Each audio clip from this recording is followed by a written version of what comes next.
Isang mapagpalang umaga mga kaagot. Dito na naman po tayo para sa ating morning prayer. Ang ating ipag-pray ngayon mga kaagot ay yung mga nakarantay na sa banig ng karamdaman at maging yung mga nasa ospital. Tayo po ay manalangin mga kaagot. Dakilang Diyos ang mga makapangyarihan sa lahat. Kami napapasalamat sa umagang ito, Panginoon Lord Jesus, sa kalakasan na ipinagkaloob mo sa amin, Panginoon, na sa pagising pa lang namin, Panginoon, ay narito ang lakas na ipinagkaloob mo upang magampanan namin ang mga gagawin namin sa buong maghapon na Ikaw ang aming kasama, Panginoon Lord Jesus.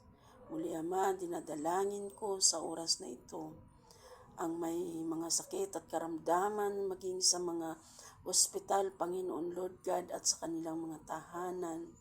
Ikaw ang Diyos na mahabagin. Ikaw ang Diyos na dakilang manggagamot namin, Panginoon. Abutin mo, Lord God, ang mga may sakit sa oras na ito na yung mapaghimalang kamay, Panginoon Lord God, na maranasan nila, Panginoon, ang tunay na kagalingan na nagmumula sa iyo, Panginoon Lord Jesus.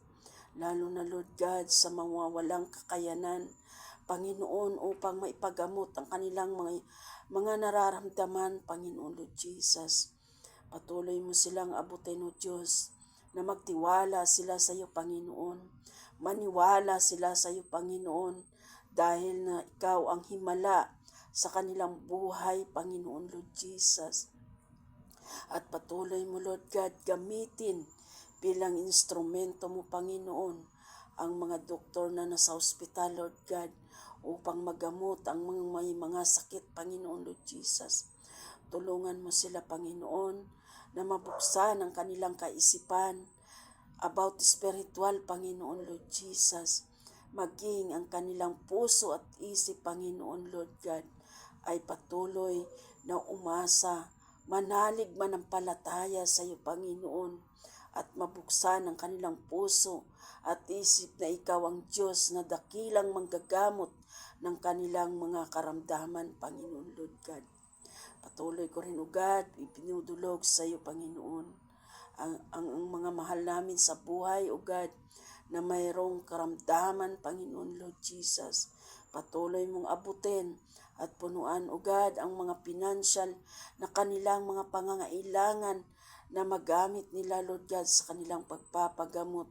Dahil naniniwala ako, Panginoon, nagtitiwala ako sa iyo, Panginoon, na ikaw ang kanilang pag-asa at dakilang manggagamot sa kanilang mga karamdaman, Panginoon Lord God. Salamat muli, Ama, sa umagang ito, sa oras na ito, Panginoon, lalo na, Lord God, sa panahon ng tag-ulan, Panginoon Lord God, na patuloy na lumalaganap ang iba't ibang sakit, Panginoon Lord. Sa iyo kami, Panginoon, nagtitiwala. Sa iyo kami, O Diyos, na umaasa, Panginoon, na hindi mo kami pababayaan, lalo na, Lord God, ang iyong mga anak na patuloy na umaasa, nananalig ng palataya sa iyo, Panginoon.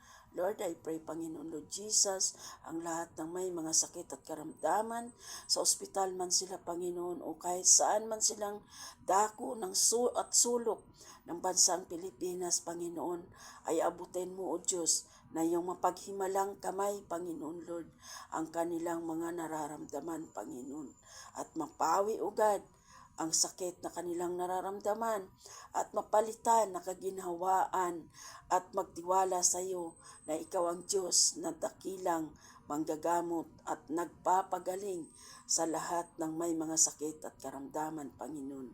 Maging sa mga kulungan, Lord God, na may mga sakit, Lord, abutin niyo rin sila, Panginoon, na ang kanilang karamdaman ay paubaya, ipagkatiwala sa iyo, Panginoon, ang kanilang mga sakit, Lord God. Naniniwala ako, Panginoon, na ikaw ang Diyos na buhay sa buhay namin at ang Diyos na manggagamot at dakila sa lahat. Hallelujah, Lord Jesus. Hallelujah. Hallelujah. Muli, Ama, maraming salamat sa umagang ito, sa oras na ito. Patuloy ko sila ipinapaubaya at pinagkatiwala at sa iyong mga kamay at sa buong maghapon na ito, Panginoon. Ang oras at panahon, Lord God, sa iyo namin, Panginoon, ipinagkatiwala ang aming buhay. Harapin namin, O Diyos, ang umagang ito at ang buong maghapon na ito, Panginoon, na mayroong kagalakan at kapayapaan sa aming mga puso at kaisipan. Salamat muli, Ama, sa umagang ito, sa oras na ito. Sa iyo kami, Panginoon, nagtitiwala, pinapaubaya ang lahat sa umagang ito at sa buong maghapon. Thank you, Lord Jesus, sa buhay ko, Panginoon, na patuloy ko itong magawa ang lahat ng panalangin kong ito, Panginoon, na magawa ko ang tama sa aking panalangin, lalo na, Lord God, panalangin sa pangkalahatan sa bansang Pilipinas, Panginoon. Maraming salamat muli, Ama, sa umagang ito, sa oras na ito, sa araw na ito, Panginoon, at sa buong maghapon, Panginoon. Thank you, Lord Jesus, sa oras na ito. In Jesus' name. Amen. Amen. Muli, maraming salamat, mga kaagot, sa lahat po ng makapanood ng aking video at makapakinig ng aking video, Panginoon. Huwag niyo pong kalimutan i-subscribe ang aking YouTube channel, YouTube channel, dahil ito po ay pamamaraan ng Panginoon, Lord, mga kaagot. Salamat sa umagang ito, sa oras na ito. Thank you, Lord Jesus, sa biyaya at habag mo sa buhay ko at sa buhay ng buong pamilya ko. Thank you, Lord Jesus. I love you with the love of the Lord. Amen.